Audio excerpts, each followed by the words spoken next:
और बात करेंगे गणेशोत्सव की। गणेशोत्सव में अब कुछ ही दिन शेष रह गए हैं। 27 को गणेश चतुर्थी है। 10 दिनों तक ये पर्व धूमधाम से मनाया जाता है। हर कोई बड़ी ही बेसब्री के साथ बप्पा को अपने घर लाने का इंतजार करता है, तैयारी में जुटा हुआ है। ऐसे में देश के अलग अलग हिस्सों में गणपति की मूर्तियां बनाने का काम तेज हो चुका है। छोटी बड़ी हर रूप और आकार की मूर्तियां सजाने और संवारने का काम तेजी से पूरा किया जा रहा है। इस बार बाजार में सबसे ज़्यादा अगर डिमांड किसी को देखने को मिल रही है तो वो इको फ्रेंडली मूर्तियों की है और उसी का निर्माण सबसे ज़्यादा किया जा रहा है। तमाम कलाकार खुश हैं।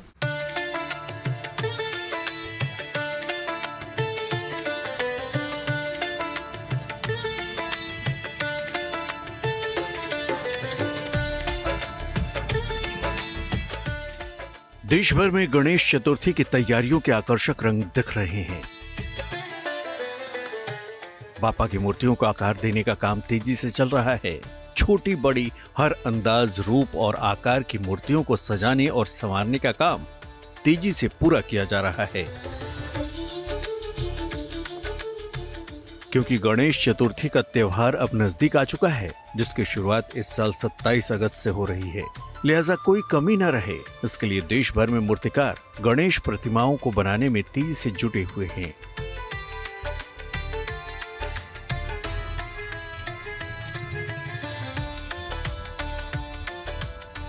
महाराष्ट्र के अकोला से ये तस्वीर आई है, जहां गणपति उत्सव इस बार कुछ अलग और खास है। यहाँ की रेवती भांगे ने पिछले 10 सालों से एक अनोखा संकल्प लिया है। गणपति बप्पा की प्रतिमाएं बनाना तो है ही, लेकिन केवल इको फ्रेंडली तरीके से। रेवती भक्ति को प्रकृति से जोड़कर एक नया अध्याय लिख रही हैं। रेवती भांगे पिछले 1 दशक से लाल और काली मिट्टी के मिश्रण से गणपति प्रतिमाएं तैयार कर रही हैं। अब तक वो 1000 से अधिक मूर्तियां बना चुकी हैं।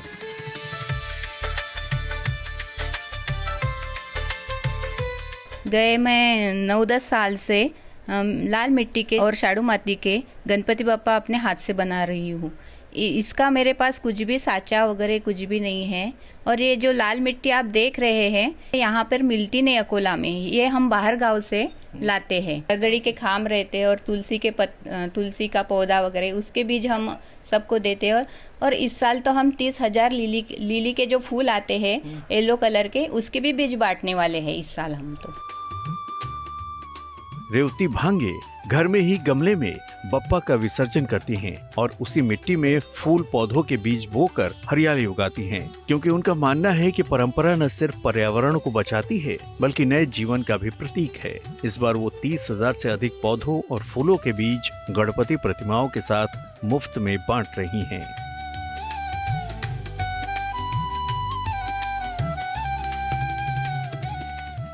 संसार जिनके हाथों में है, ये हाथ उन्हीं को आकार दे रहे हैं। राजस्थान के अजमेर से आई इन तस्वीरों को देखकर आप भी यही कहेंगे। मुरलीधर दिव्यांग हैं, लेकिन अपने जज्बे और जुनून की बदौलत पिछले 25 सालों से पर्यावरण के अनुकूल गणेश की मूर्तियां बना रहे हैं। मुरलीधर पूरी तरह से मिट्टी से मूर्तियां बनाते हैं, जो विसर्जन के बाद पर्यावरण को नुकसान नहीं पहुंचाती हैं।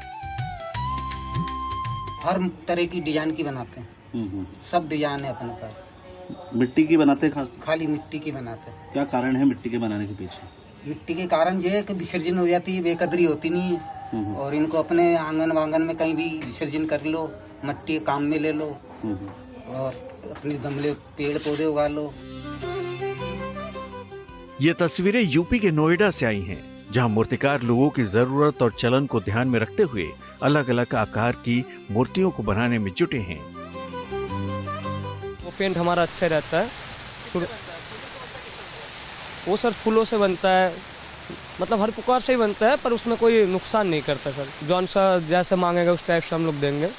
जैसा कोई अलग मुकुट मांग लिया, अलग सजावट मांग लिया, उस टाइप से हम लोग करते हो। जैसे ऑर्डर हो रहा है वैसे ही हम काम कर रहे हैं, ऑर्डर के हिसाब से काम करते हैं। कितने ऑर्डर मिल चुके लगभग? लगभग 20-25 ऐसे हो गए। इन प्रतिमाओं की खास बात यह है कि इनका निर्माण इको फ्रेंडली चीजों जैसे मिट्टी, पराली और बांस से किया जा रहा है। बंगाल से आए कारीगर इन मूर्तियों को सजा और संवार रहे हैं। नोएडा से मनीष चौरसिया के साथ अकोला से Dhananjay Sambale, bureau report, good news today.